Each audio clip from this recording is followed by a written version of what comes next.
Greetings and welcome back to the You Are Not a Machine YouTube channel. I recently had the opportunity to chat with Paul Kingsnorth, who is an acclaimed cultural critic, novelist, gentleman farmer, essayist, and recent convert to Orthodox Christianity. Paul talks a lot about our contemporary machine culture and the influence of technology on our lives. So it seemed logical that my first interview on this new channel would be with him. Please subscribe and also download the How Did We Get Here reading list. As always, links below. So without further ado, here is part of my interview with Paul Kingsnorth. I was wondering if you could talk about your worldview, kind of your operating philosophy, um, your approach to the world when you look at history and culture, where we've come from, where we're going, kind of the big picture. What should we be focusing on, and why? I mean, my journey is somebody who started off as I suppose, someone who's always been a great lover of the natural world. Spent a lot of time in the natural world when I was young. Went from that as a student in the '90s to into environmental activism, trying to protect the natural world that I loved. Once you start thinking about why the natural world is being destroyed, you start thinking about economics and politics. You start thinking about capitalism and systems and how systems can be improved, and then you start thinking about climate change and sustainability and changing the world, all of these things. And I think if you're being honest, pretty soon you realize that these are they're not just political questions, they're questions of meaning. What does it actually mean to be a human? Why do we care about these things? What kind of world do we want to live in? Why do we have these values?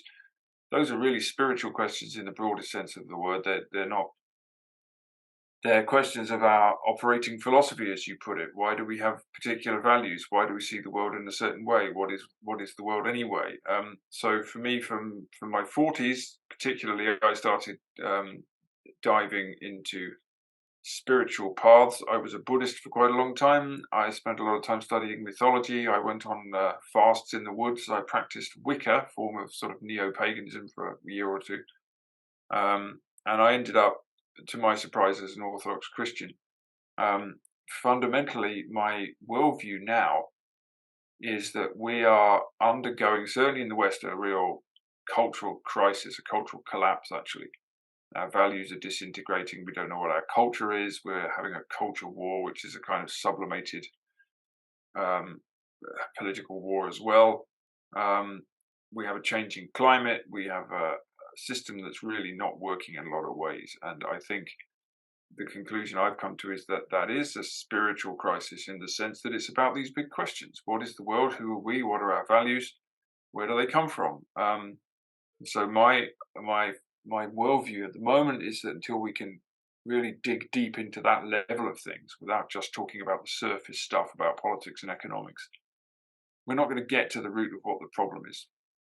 I think fundamentally the conclusion I've come to, which was an uncomfortable one for a while because I certainly didn't used to think like this, is that humans are really religious creatures in the broadest sense of the word. We need to worship, we need a connection to God, we need a connection to the spiritual aspect of ourselves. If we don't have that, we start to go a bit mad, actually, which I think is what's happening to us in the modern world. There's not been a society in history that has not had a sense of God or gods or some higher power, some higher meaning at the heart of society. We're the only one that's tried to abolish that, and it hasn't worked. And so we're going to have to find out what that means for us. So that's the conclusion I've come to, really, after many years, decades of work, searching, and now I'm trying to work out what it means for me. What were the kind of the your takeaways, I guess, and what were the things that made you realize that this particular path was not the path? Well, I think the biggest dead end is probably ideology. I think I was I was never exactly ideological in the sense that I was committed to something like Marxism or something like that. But I spent a long time looking for a kind of big picture political answer to things. If only we could get the right ideological framework for understanding the world, whether it's left wing or right wing or whatever you call it, then we could understand how things work. It's a very modern idea. It's a very Western idea as well. And I think now that ideology is again a bit of a religion substitute, because it gives us a big picture. But ideology gives us a sense of there being a big pattern to the world which humans can control, usually with a new system, a new great idea that we can get behind. Maybe we need a revolution, or maybe we need some kind of political or economic change, or some form of global unity, or whatever it is, and somehow we're going to be able to solve the problems. And I think that's one of the things we have to do, is learn to accept our limits, what we can do and what we can't do. That doesn't mean we can't do anything in the world, obviously, but it does mean that we can't do everything. We certainly can't do everything on our own. And the 20th century was really the age of ideologies, whether it's communism or fascism or anything else. And I think that's faded away now to some degree. We don't quite believe in those big saving ideologies anymore. But ideology, I think, is a dead end in that sense. And I think that technology is a dead end as well. That's the big thing that we're pursuing now. We've replaced ideology with technology. This is what I call the machine, if you like. We're trying to create artificial intelligences or satellite links or chips in the brain or whatever it is that are going to create the utopia that we failed to create so far. And it's another form of us attempting to be gods, effectively. So I think really the dead end is anything that allows humans to believe they're at the center of the world and they have the power to control it. That's the oldest story, I think, and we're continually going back to it. I think paradoxically, the way forward is some form of surrender and service, really.